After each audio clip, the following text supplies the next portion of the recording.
I never thought I'd be the guy sitting on a keyboard, pouring my heart out about a marriage gone wrong.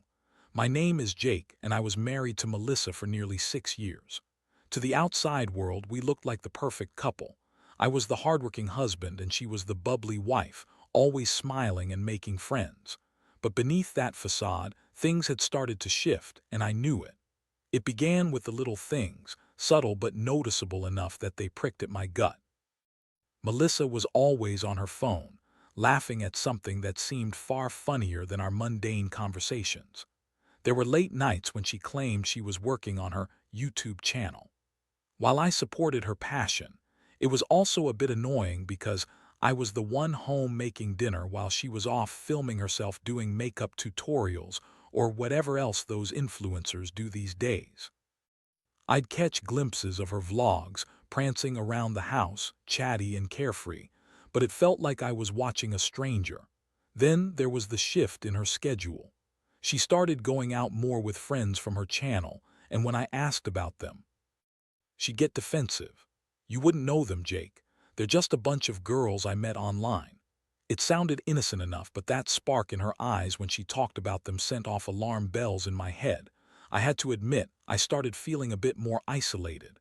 Things escalated one Thursday evening. I decided to surprise her with dinner and came home early. Rather than finding her in our cozy living room, I found her bedroom door locked. "Babe, you in there?" I yelled, a sinking feeling building in my chest. No answer. I knocked lightly and heard muffled voices. My heart raced. Was she on the phone? Who was she talking to? I could feel the anger boiling just beneath the surface, and without thinking, I rattled the doorknob. It turned. The door swung open, and I almost fell into the room. What I saw made my stomach drop. Melissa was sitting on the bed, phone in hand, and her face flushed. A guy's voice was coming from the speaker, and she looked panicked. "Jake, what are you doing here?" I was too stunned to respond. It felt like someone had kicked me. In the gut, I had to piece together what was happening. I glanced at her phone, and on the screen was a live video feed of a gaming session. The guy was some online personality I had never heard of, one of those YouTubers she always mentioned. It took a moment for the realization to hit me. She was not just a fan, she was involved with him. Who the hell is he? I finally managed to choke out. "Jake, it's not what you think. We were just what, Melissa?" "Because it looks pretty damn clear to me." I cut her off, my voice rising. She tried to backtrack, claiming it was all innocent and just part of her online persona. But deep down, I could see the guilt written all over her face. The excuses flew out of her mouth like a frantic chorus, but none of them hit home. They felt rehearsed, like she had been preparing them for this moment. In that instant, I felt a mix of shock, anger, betrayal, and heartbreak. I had never imagined she could do something like this. We had talked about our future, our dreams, and now it felt like everything was crumbling around me. I stood there, frozen, trying to process the whirlwind of emotions surging within me. I left the room, feeling like I was in a daze. Her words echoed in my head, but all I could think about was how I had been blindsided by someone I trusted. In that moment, I didn't know how to move forward. I needed to figure out what to do next. Should I confront Melissa again? Should I leave? I felt like I was in the middle of a storm, and there was no clear path ahead. If anything was clear, it was that my mind was racing and my heart was shattered. But I also knew I couldn't just let this slide. I had to take control of the situation, my life. Little did I know that would lead me down a path I never expected. What I didn't realize yet was that revenge was on the horizon, and my thoughts began drifting toward how I could reclaim my narrative. The hours after my discovery were a blur. Melissa's desperate attempts to talk to me felt like nails on a chalkboard. I needed space, so I packed a bag and headed to my brother's place. He was my rock, always had been. I needed to think, but mostly I just didn't want to be alone with my thoughts. That night, while I stared at the ceiling in my brother's spare room, the weight of betrayal settled heavily on my chest. When morning came, I still felt raw.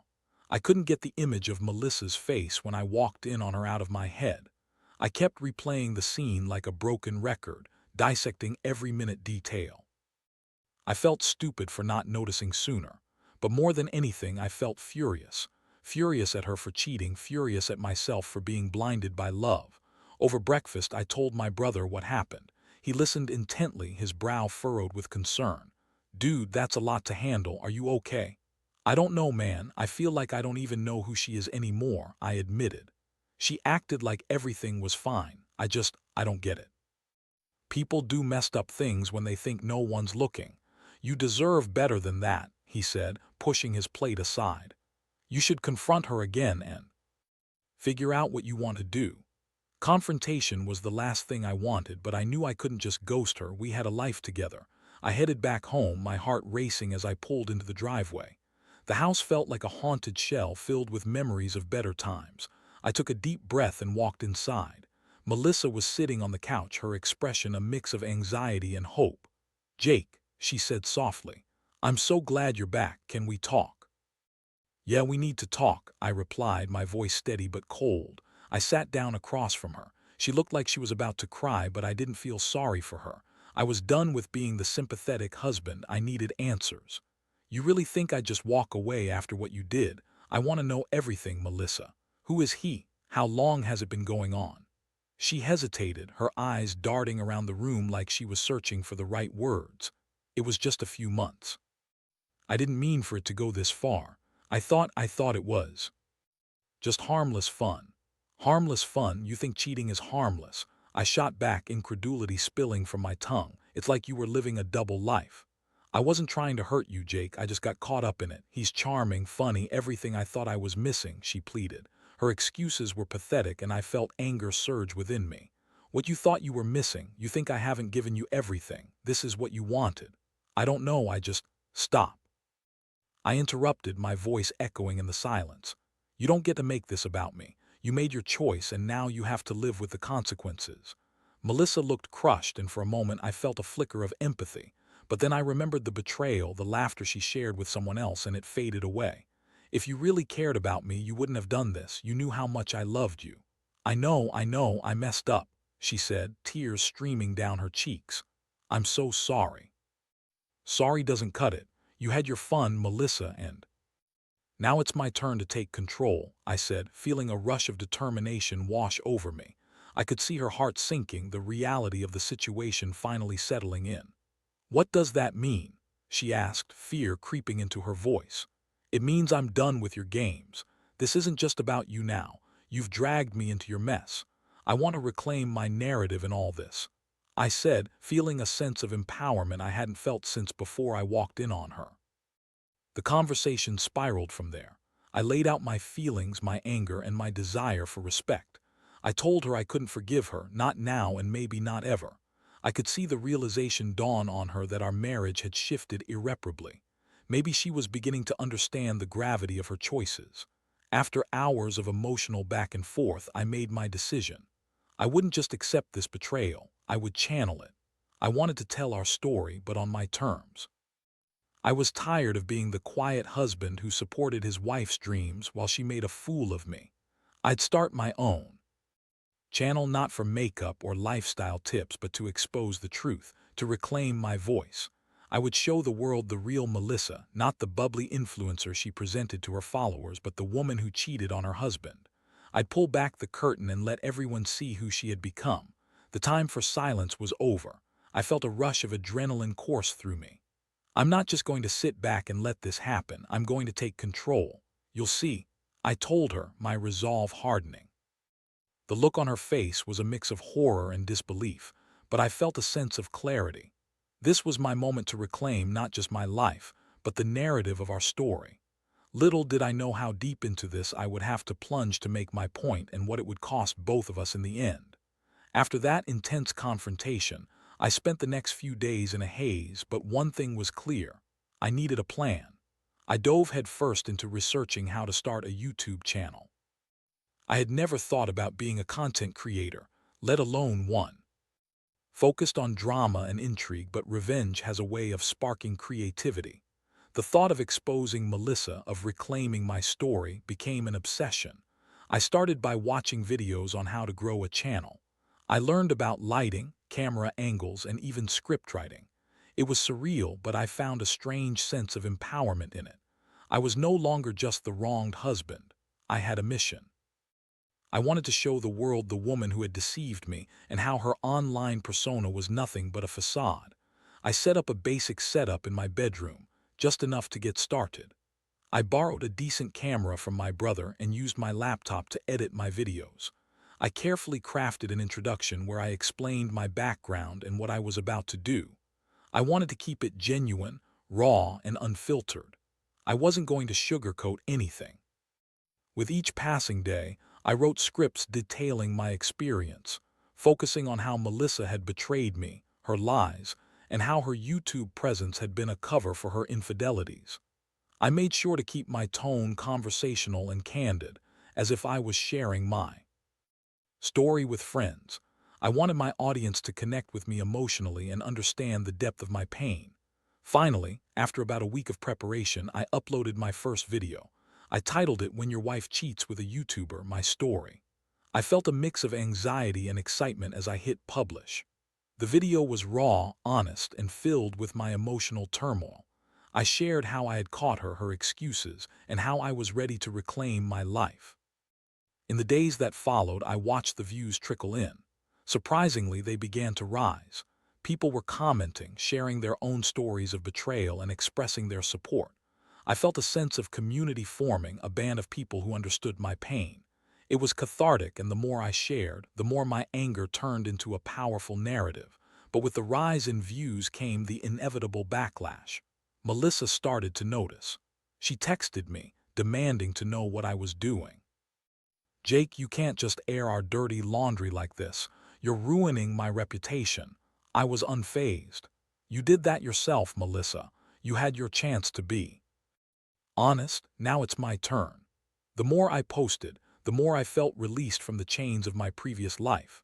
I began to share stories of our relationship, painting honest portraits of our time together while juxtaposing them with her deceitful actions. I highlighted how her online persona was nothing but a mask. I even included clips of her videos, commenting on the dissonance between what she said online and what she had done behind the scenes. My channel began to gain traction. I found myself with a growing audience who resonated with my story. More importantly, I felt like I was finally in control of my narrative. Each video brought a new wave of validation, and I began to build a following of people who appreciated my honesty and rawness. I even started receiving offers from brands that wanted to collaborate, which was both thrilling and unexpected.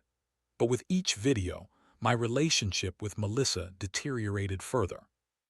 She became more desperate and aggressive in her attempts to silence me. I remember one night, she showed up at my brother's apartment and I could see the fear and anger in her eyes.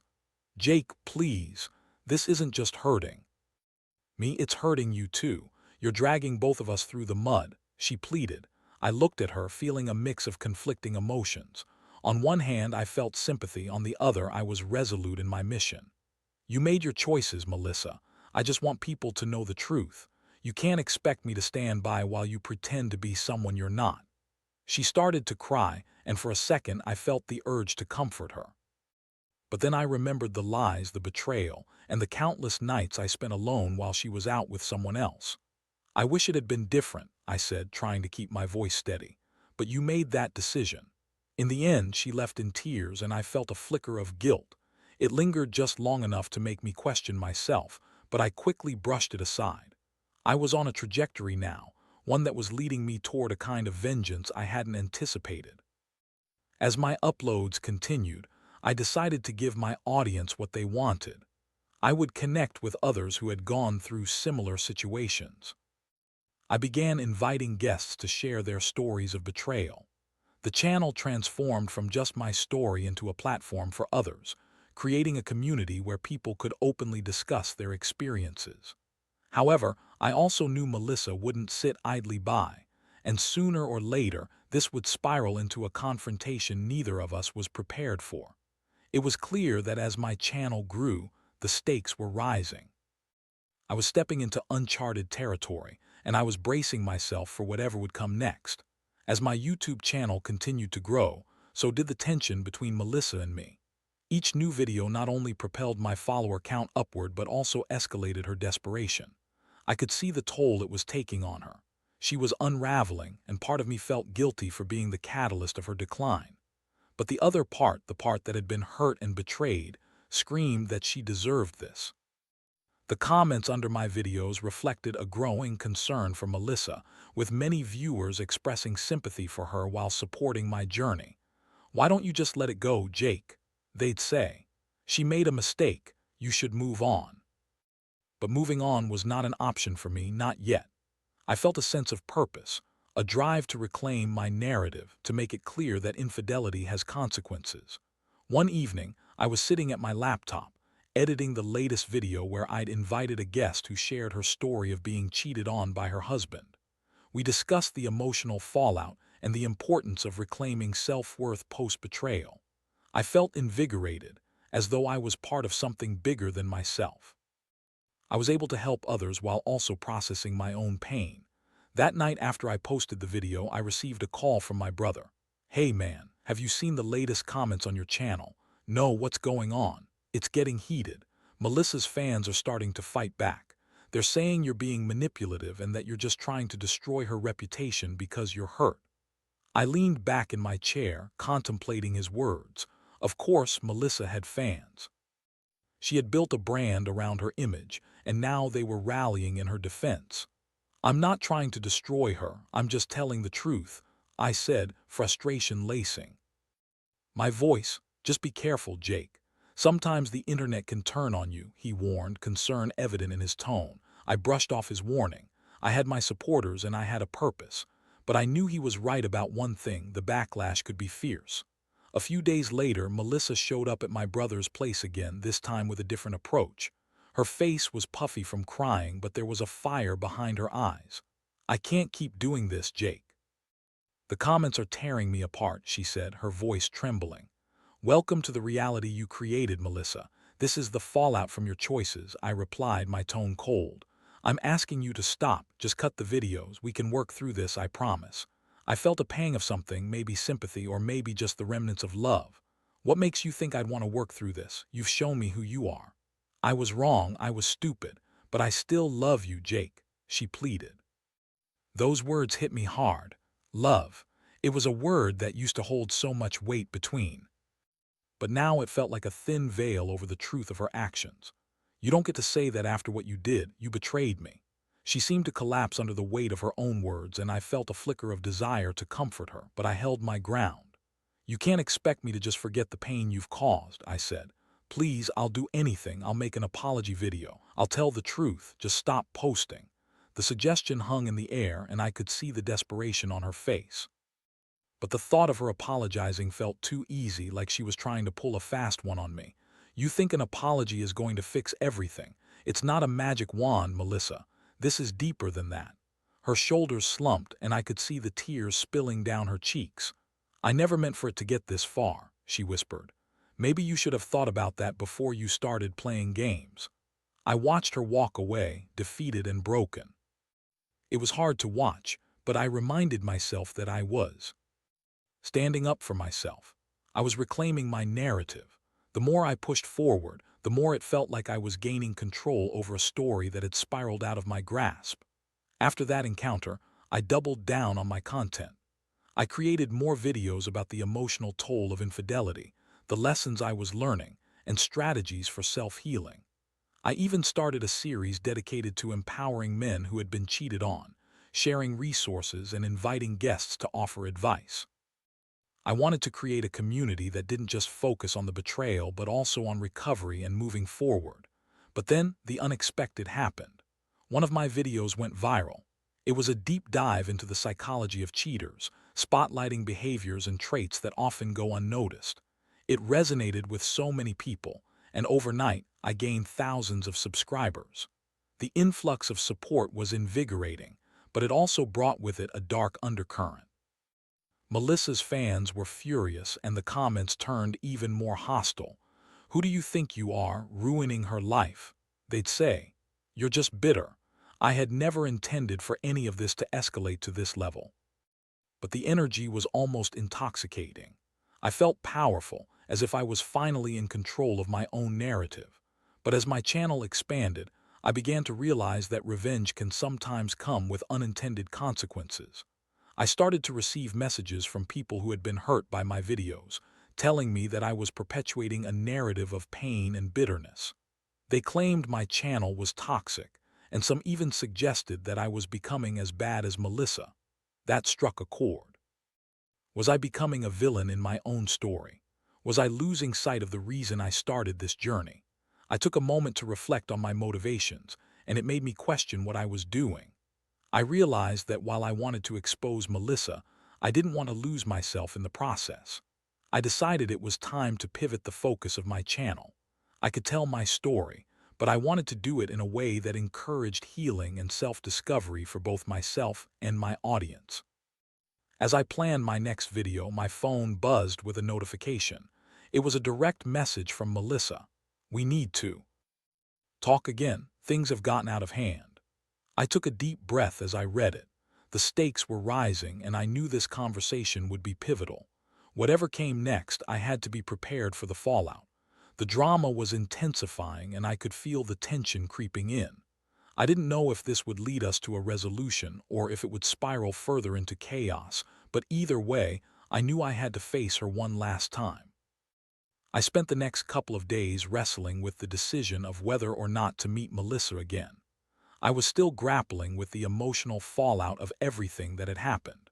Part of me wanted to keep my distance, to continue building my new life and channel without her looming over me. But the other part recognized that this was a pivotal moment. Whatever she had to say might change the trajectory of everything I was building. So I agreed to meet her at a small coffee shop close to my brother's apartment. The moment I walked through the door, I spotted her sitting at a corner table, nervously biting her lip. She looked different, vulnerable, stripped of the bravado she had shown when she confronted me before. As I approached, I could see the exhaustion etched across her face. "Hey," I said, trying to keep my tone neutral. "Hi," she replied, barely making eye contact. The tension hung thick in the air as we took our seats. I studied her, wondering what had prompted this meeting. Was she finally ready to take responsibility for her actions, or was this another attempt to manipulate me into feeling sorry for her? "I wanted to talk about the videos," she started, her voice shaky. "Things have gotten really out of control." "Yeah, I noticed. Your fans are coming at me hard," I said, crossing my arms. "It's not just the fans, Jake. This is affecting my life, my career. I've lost sponsorships and I'm getting hate comments everywhere. It's unbearable." I leaned back in my chair, taking a moment to absorb her words. "And what about me, Melissa? What about the emotional turmoil I've been through? You put me in this position. I know I made a terrible mistake, but I'm asking you to stop. Can't we just put this behind us?" "I can't just forget, Mel," I replied, frustration bubbling to the surface. "You'll have to deal with the fallout of your choices just like I am." She looked defeated, and I felt a small flicker of empathy, but I quickly dismissed it. This was not the time to soften my stance. If you want to move on, you need to own up to what you did, not just to me but to your audience as well. Maybe an honest apology would help. "I'm willing to do that. I'll make a video, but it has to be fair. You can't just keep tearing me down." "And what makes you think that would help? You're asking me to bail you out of a mess you created," I countered.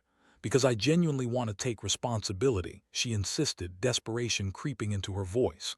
"I've spent the last few weeks reflecting on my actions. I'm embarrassed and ashamed. But I'm still the person you married, right?" At that moment, I felt a surge of anger mixed with nostalgia. Melissa had once been my partner, my confidant. But the woman sitting across from me felt like a stranger. "I don't know who you are anymore," I said, trying to keep the pain from seeping into my voice. "Please, Jake, I'm begging you. Let's come together and end this drama. I miss you. I miss us," she said, tears welling in her eyes. The sincerity in her voice cut through my defenses, and for a moment I felt that familiar tug at my heart. But then I remembered all the hurt, all the times I had trusted her only to have that trust shattered. "Missing what we had doesn't change what you did," I replied, my voice firm. The conversation flowed back and forth, and as she spoke, I began to see the weight of regret on her shoulders. It was tangible and it was hard to ignore, but my feelings were still so raw. "You can't just expect me to move on after everything," I said finally, feeling the frustration bubbling beneath the surface. I know. I'm not asking you to forgive me immediately, but I want to make it right, she said, determination creeping back into her voice. We fell into silence for a moment, and I looked out the window, trying to sort through the emotions swirling in my mind. It was clear that she was suffering, but I didn't know if that was enough to change my trajectory. Let me make this clear, I said finally, locking eyes with her. I'm not the villain here. You can't manipulate me into feeling guilty about telling my truth, but I'll consider your offer. If you're serious about owning your mistakes, maybe it's worth exploring. She nodded slowly, relief washing over her face. Thank you, Jake. That's all I want, a chance to make things right. As we parted, I felt both hopeful and apprehensive. Melissa's willingness to confront her actions could be a turning point for both of us, but I couldn't shake the feeling that it was also a potential trap. I returned home, my mind racing with thoughts of our conversation. That night, I recorded a video reflecting on our meeting. I shared my internal struggle, the conflicting emotions swirling within me. While I had been focused on revenge and reclaiming my narrative, perhaps there was a way to shift that narrative into something more constructive, not just for myself but for Melissa as well. But as I uploaded the video, I knew that I had to tread carefully. The stakes were rising, and I had to be prepared for whatever consequences came next. What would it mean for my channel, for my healing, and for my relationship with Melissa? I was stepping into uncharted territory, and I could feel the tension building. The climax of this story was approaching, and I was ready to face it head-on. After our conversation, I felt a mix of anxiety and resolve. I decided to take the approach Melissa suggested. For the first time since the infidelity, I felt like I could open a dialogue without it turning into a battle. It didn't mean I was ready to reconcile our relationship, but perhaps there was a way to create a bridge for healing. In the days that followed, I spoke with my audience, expressing my intent to shift the focus of my channel. I emphasized that, while I would still share my story, I wanted it to encompass healing and growth rather than just revenge. I wanted to create a platform that encouraged others to discuss their experiences openly, and I felt like that would be a better use of my voice. I even considered having Melissa on the channel to share her side of the story. That plan was met with mixed reactions. Some fans cheered my decision, praising the mature approach, while others adamantly disagreed. "You're just giving her a platform again," one comment read. "Don't let her manipulate you." But in my heart, I felt it was the right thing to do. I had spent so long in the shadows of her betrayal. I wanted to reclaim my narrative not through bitterness but through understanding. A week later, we arranged a time for Melissa to come to my brother's apartment. I could feel the tension in the air as I set up the cameras and lighting for our discussion. I had no idea how the conversation would unfold, but I was determined to keep it honest and open. When she arrived, she looked nervous but ready. I took a deep breath, trying to calm my racing heart. "Let's just be honest with each other," I said as we sat down. "This is a safe space for both of us." Melissa nodded, her expression serious. "I know I've messed up and I'm not here to make excuses. I just want to explain what happened and try to make amends." I pressed record and we began. The conversation started slow, with Melissa sharing her perspective on what led her to cheat. She talked about feelings of inadequacy, her desire for validation, and how she got lost in the persona she had created online. I listened, occasionally interjecting with my own feelings and experiences. It was raw and emotional, and for the first time I felt like we were truly communicating. As the conversation flowed, I noticed a shift in her demeanor. She wasn't just a wife pleading for forgiveness. She was a woman grappling with the consequences of her actions. I could see the regret etched on her face, and for a moment I felt a semblance of compassion. "Have you thought about what you want moving forward?" I asked her, genuinely curious. "I want to rebuild my life, but I also want to understand what I did and why," she admitted. "I want to become a better person for myself and for you if you'll let me." Her honesty struck a chord, and I realized that this was a conversation I hadn't anticipated. It was one thing to air our dirty laundry in front of an audience, but another to confront the underlying issues that had brought us to this point. After we wrapped up the recording, I felt a weight lift off my shoulders. We had shared a moment of vulnerability that hadn't existed before. Whether this meant reconciliation was unclear, but I knew we had taken a step towards healing. In the days that followed, I edited the footage and prepared it for upload. I felt nervous but hopeful as I finalized the video titled Rebuilding Trust, a conversation with my ex-wife.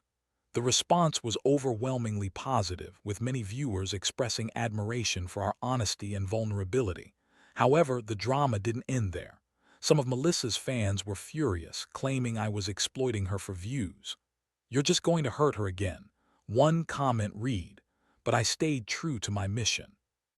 I wanted to show the complexities of our situation and demonstrate that healing isn't a straight path. As the weeks turned into months, I continued to upload videos that focused on healing and rebuilding. I invited guests who had experienced similar situations to share their stories, creating a community of support. My channel became a platform for understanding infidelity, pain, and recovery, not just for me but for countless others. Melissa and I remained in contact, slowly navigating the complexities of our relationship. We both knew that we had a long way to go, but there was a sense of respect now that hadn't existed before. We were learning to communicate better, to listen, and to acknowledge our failures. I began to feel more like myself again. The anger that had fueled my initial drive for revenge slowly transformed into a desire for personal growth. I wasn't defined by Melissa's actions or my pain. I was learning to define myself on my own terms. Looking back, I realized that betrayal had changed me, but it didn't have to break me. It taught me about resilience, the importance of self-worth, and the power of community. I had channeled my pain into something meaningful, something that encouraged healing and understanding rather than bitterness. In sharing my story, I had not only reclaimed my narrative but also empowered others to do the same. And while the road ahead was uncertain, I knew one thing for sure. I was ready to embrace whatever came next, armed with the lessons I had learned along the way.